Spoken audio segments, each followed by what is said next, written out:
Hi, my name's Nadia Marshall. Welcome to WARMTH TV. Today I'm going to show you how to make one of my favourite soups, which is a mulligatawny soup. Now, I'm not really sure what makes a mulligatawny soup, but I think it's got something to do with the potato being used as a base. Now, this is a really delicious soup. It's relatively hearty, not super duper light, so if you're after something a little bit more filling, but still lightish, this makes a beautiful dinner. You can add green beans at the end to the soup if you like, just to add a little bit of texture, or you can use some lightly chopped up tofu instead. If you're a keen meat eater, you could also just add some prawns at the end and make sure that they're cooked through. So you add those things after you've done your stick blending, and it can just make the soup a little bit more interesting. But it is delicious and you're going to love it, so make sure you make this one. It takes a little bit of faffing around with chopping all the ingredients, but if you do all the chopping first, then the cooking is an absolute pleasure. Enjoy.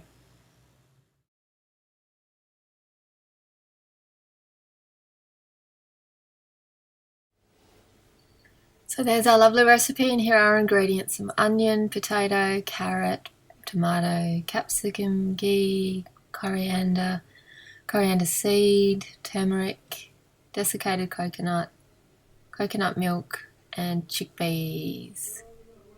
Oh, and the coriander. All of them pre-chopped and ready to roll so that the cooking process is super easy. So we start by heating up our ghee on a low to medium heat, then add our onions once it's hot. Then fry off the onions until they're translucent, maybe slightly golden, nice and sweet, little like this. And then we can add our coriander stalks. If you've separated the stalks from the roughly chopped leaves, then add your turmeric and then add your ground coriander seeds. Stir them all together and just fry them off on a low heat for a few seconds, 30 seconds. When they're giving off a lovely smell, then you can add your tomatoes. And then we cook these off just until they start to soften. So when they look a little bit like this, nice and soft, then we can add other veggies. So we add our potatoes. So I've left the skins on the potatoes, but you can take them off if you like. Carrots, and then finally capsicum. It can be red or green capsicum. Then we stir them together, and then we add a little pinch of cayenne pepper, but that's purely optional. If you don't like any heat, you can go without that.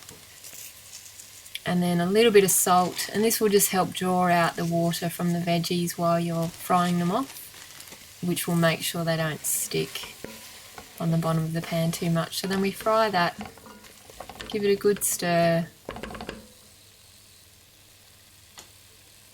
and then we put the lid on, and we can just leave it for 10 to 15 minutes, but just check occasionally to see whether the veggies are sticking. Make sure the heat's not too high.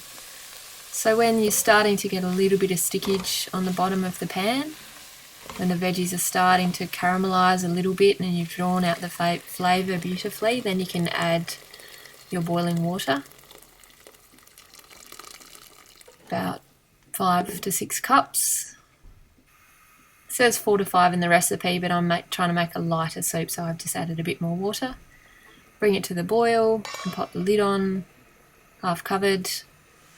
Turn the heat down a little and cook that until the veggies are slightly soft. Not completely obliterated, but just slightly soft. So you can test by bringing out a little bit of potato and just tasting it to see if it's cooked. If it is, then you can add the coconut, desiccated coconut milk, and then finally the chickpeas. It's great whenever you're cooking chickpeas to make a bigger batch than what you're using, so that you have some spare beautifully cooked chickpeas in the fridge. Stir that all together, cook it for a few more minutes, not for a long time. And then you use a stick blender to whiz the whole thing up. I'm not going to show you that because my stick blender's a bit too turbo. So here's our beautiful soup. Finally, we can add the optional extras, so either green beans or tofu or prawns if you like, or even chicken if you're into that. Then put your lid on again, cook for another few minutes until your beans are cooked, or your tofu or your meat. Finally, add your lemon juice and then your coriander leaves. Stir it all together. Oh, finally, salt and pepper to taste. Stir it all together and then serve it up. And it's a beautiful soup with lots of complex flavours, really good looking soup as well. Absolutely delicious. You're going to love it. Enjoy.